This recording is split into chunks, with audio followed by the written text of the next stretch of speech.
السلام علیکم ڈیئر ویور، دس از رفیق انٹرویو والا فرام میگا سکسیس پاکستان۔ آج ایک زبردست قسم کی کامیاب ترین سٹوری آپ کے سامنے لے کر آیا ہوں، اور آپ یقین مانیں یہ سٹوری آپ کے مائنڈ کو اور پھر آپ کی لائف کو مکمل طور پر چینج کر دے گی۔ ناظرین، آپ نے سنا ہوگا کامیاب ترین کاروبار وہ ہے جس میں کسٹمر کو یہ ریئلائز ہو جائے کہ جو چیز اس کو چاہیے وہ صرف آپ ہی سے ملے گی، اور اس کی کڑی آج ہم آپ کو ملوانے لگے ہیں۔ اور آپ نے دو چیزیں سنی ہوں گی، ایک تو آپ نے حسد کے بارے میں سنا اور دوسرا رش کے بارے میں۔ حسد یہ ہے کہ کسی کے پاس کوئی نعمت دیکھو تو آپ کے اندر یہ چیز آئے کہ اس سے وہ نعمت چھن جائے اور آپ کو مل جائے، اور اس کی مثال ایسے ہے کہ رسول پاک صلی اللہ علیہ وآلہ وسلم نے فرمایا حسد نیکیوں کو اس طرح کھا جاتی ہے جس طرح آگ سوکھی لکڑی کو کھا جاتی ہے۔ دوستو، اس کے مقابل میں ہمارے پاس ہے رشک، اور رشک یہ ہے کہ کسی کے پاس کوئی نعمت دیکھو تو آپ اس کو دعا دیں کہ اے خالق حقیقی، جو نعمت آپ نے اس کو عطا کی ہے اس میں برکتیں عطا فرما،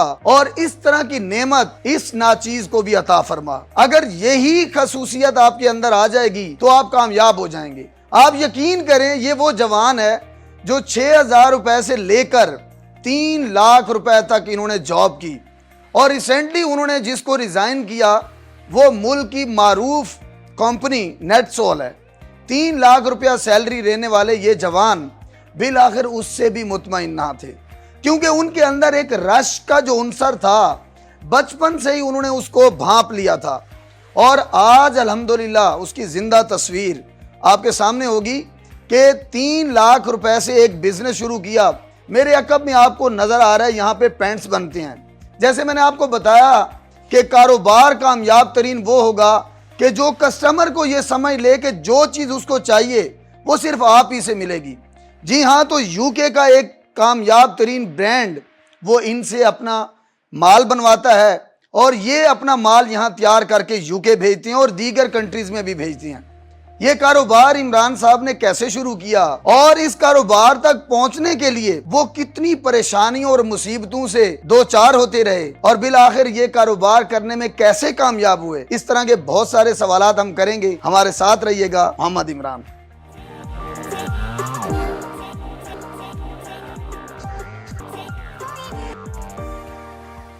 جی تو ناظرین، ہم بات کرتے ہیں محمد عمران سے۔ جی السلام علیکم۔ وعلیکم السلام۔ سب سے پہلے تو عمران بھائی آپ کا بہت بہت شکریہ، آپ نے میگا سکسیس پاکستان کی ٹیم کو پاکستان کے لیے وقت دیا۔ مجھے یہ بتائیں عمران صاحب، آپ کی سٹوری کیا ہے؟ آپ نے یہ کاروبار کی طرف کیسے قدم بڑھایا، کیسے شروع کیا؟ جی شکریہ آپ کا بھی۔ اس میں ہم نے جو سب سے پہلے میں نے جب میٹرک کیا، میٹرک کرنے کے بعد میں ایک فیکٹری میں ایک جاب کرنی شروع کر دی۔ جاب کرتے ہوئے جب میں وہاں پہ ایز اے ہیلپر لگ گیا لیبر میں، میں وہاں پہ جاب سٹارٹ کی میں نے۔ تو پھر جب میں دیکھتا تھا وہاں پہ اونر کو، جو ہمارے فیکٹری اونر تھے، وہ آتے تھے، لوگ آ رہے ہیں فائلیں دے کے، سر یہ سائن کر دیں، سر یہ سائن کر دیں۔ تو مجھے بھی جو جس ڈپارٹمنٹ میں تھا ان کے ہیڈ بھی مجھے بھیجتے تھے سائن کروانے کے لیے بھی، تو میں بھی کافی مؤدب ہو کے سائن کرواتا تھا۔ تو پھر مجھے ہوتا تھا کہ کاش تو نہیں، لیکن میں نے موٹیویٹ کیا اپنے آپ کو کہ رشک کی نظروں سے جب دیکھتا تھا تو میں نے کہا کہ میں نے بھی ایک دن فیکٹری اونر بننا ہے، اور یہ کہ اس کو میں نے پازیٹیو لیا، اور پھر میں نے اس کے لیے ایک لائحہ عمل تیار کیا آہستہ آہستہ، کیونکہ مجھے ماں باپ نے بتایا تھا کہ کوئی شارٹ کٹ نہیں ہے کامیابی کا۔ تو پھر میں نے اسی چیز کو مد نظر رکھتے ہوئے پھر میں نے ایک لائحہ عمل تیار کیا، پھر اسی لائحہ عمل پر چلتے تو پھر آج الحمدللہ میں ایک فیکٹری اونر ہوں۔ اچھا، مجھے یہ بتائیں کہ عمران بھائی آپ کی کوالیفیکیشن کیا ہے، کہاں کہاں پڑھتے رہے ہیں، اور آپ نے اس دوران کیسے کیسے کام سیکھا اور کتنا عرصہ کام کیا؟ میں نے جب میں فیکٹری میں نے چھوڑ دی تھی، پھر جب میں نے موٹیویٹ ہو گیا، میں نے ایک ٹارگٹ سیٹ کر لیا اپنی لائف کے لیے، تو پھر میں نے آگے اسٹڈی شروع کی۔ میں نے آئی سی ایس کیا، آئی سی ایس کرنے کے بعد پھر میں نے B S C computer science کی پنجاب یونیورسٹی سے۔ اس کے بعد پھر میں نے ایک سافٹ ویئر ہاؤس جوائن کیا لاہور میں، عرفہ ٹیکنالوجی پارک میں ایک سافٹ ویئر ہاؤس۔ میں نے 6,000 روپے پر منتھ پہ انہوں نے مجھے انٹرنی رکھا۔ تو وہاں سے پھر میں فرسٹ سٹیپ تھا میرا سافٹ ویئر انجینئرنگ کی فیلڈ میں، 2012 کی بات ہے۔ تو 2012 سے لے کے 2021 تک یہ میں نے سفر جاری رکھا اپنا سافٹ ویئر انجینئرنگ کا، لیکن ساتھ ساتھ پھر میں